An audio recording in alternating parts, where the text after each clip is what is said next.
ಕೊಟ್ಟ ಮಾತಿನಂತೆ ಇವತ್ತು ಅದನ್ನು ಈಡೇರ್ತಾ ಇದ್ದಾರೆ. ಸಮಗ್ರ ಅಭಿವೃದ್ಧಿನ ಸ್ಥಿತಿಗೆ ತರೋಣ.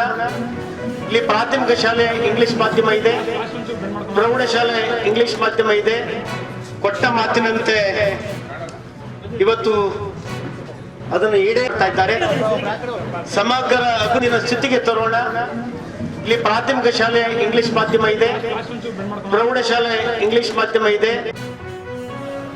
ಆ ಹಿನ್ನೆಲೆಯಲ್ಲಿ ನಾನು ಪಾರ್ಲಿಮೆಂಟ್ನ ನಿನ್ನೆ ದಿನ ಮುಗಿಸಿ ಏನು ಬಂದಿದ್ದೇನೆ. ಇಲ್ಲಿ ನಮ್ಮ ಮೈ ಶುಗರ್ನ ಶಿಕ್ಷಣ ಸಂಸ್ಥೆಯಲ್ಲಿ ಶಿಕ್ಷಕರಾಗಿ ಕೆಲಸ ನಿರ್ವಹಣೆ ಮಾಡ್ತಕ್ಕಂಥ ಶಿಕ್ಷಕರಿಗೆ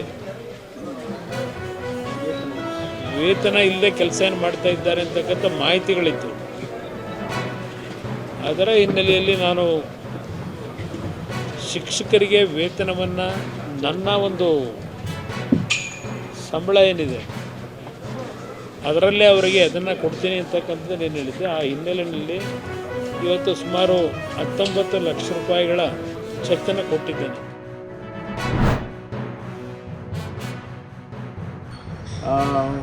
ಸದನದಲ್ಲಿ ಅದಕ್ಕೆ ಅವರು ಯಾವುದಾದ್ರೂ ರೂಪದಲ್ಲಿ ಪ್ರಶ್ನೆ ಮಾಡಿದಾಗ ಅದಕ್ಕೆ ಸಮಂಜಸವಾದ ಉತ್ತರವನ್ನು ಕೊಡ್ತಾರೆ. ಪರಪ್ಪನಗರದಲ್ಲಿ ನಡೆದಿರುವಂಥ ಇನ್ಸಿಡೆಂಟ್ಸ್ಗಳು ಸರ್ಕಾರ ಯಾವ ರೀತಿ ಸಮರ್ಥನೆ ಮಾಡಿಕೊಡುತ್ತೆ ಅಂತ ಅಲ್ಲ, ನಾನು ಅದನ್ನೇ ಹೇಳಿದ್ದು. ನಮಗೆ ಪರಪ್ಪನ ಅಗ್ರಹಾರದಲ್ಲಾದಂಥ ಘಟನೆಗಳು ಯಾವಾಗಾಗಿತ್ತು, ಮೆಜಾರಿಟಿ ಆಫ್ ದಿ ಇನ್ಸಿಡೆಂಟ್ಸು ಯಾವಾಗಾಗಿದ್ದಾವೆ, ಆ ಘಟನೆಗಳು ಯಾವ ಆಡಳಿತ ಯಾವ ಸರ್ಕಾರ ಇತ್ತು ಆದಾಗ ಅದನ್ನೆಲ್ಲ ಹೇಳ್ತೇನೆ ನಾನು. ನಮ್ಮಲ್ಲಿ ಆಗಿದೆ, ಎಸ್ ನಾವು ಆಡಳಿತ ಮಾಡುವಾಗ ಆಗಿದೆ ಅಂದಾಗ ಅದಕ್ಕೆ ಸೂಕ್ತವಾದ ಕ್ರಮ ತಗೊಳ್ಳೋದಕ್ಕೆ ಅಧಿಕಾರಿಗಳ ಮೇಲಾಗಲಿ ಅಥವಾ ಅವರು ಯಾರು ಮಾಡಿದ್ದಾರೆ ಅವ್ರ ಮೇಲಾಗಲಿ ಕ್ರಮ ತಗೊಳ್ಳೋದು ಮಾಡಿದ್ದೇವೆ. ಯಾವ ರೀತಿ ನಮ್ಮ ಶಾಸಕರು ರಿಯಾಕ್ಟ್ ಮಾಡಬೇಕು, ಮಂತ್ರಿಗಳು ರಿಯಾಕ್ಟ್ ಮಾಡಬೇಕು, ಅದನ್ನು ಚರ್ಚೆ ಮಾಡ್ತೀವಿ. ಅಲ್ಲೇನು ಬೇರೆ ಬೇರೆ ವಿಚಾರಗಳು, ರಾಜಕೀಯ ವಿಚಾರಗಳು ಬೇರೆವೆಲ್ಲ ನೀವು ಎಕ್ಸ್ಪೆಕ್ಟ್ ಮಾಡಲೂಬೇಡಿ, ಅಲ್ಲಿ ಚರ್ಚೆನೂ ಆಗೋದು.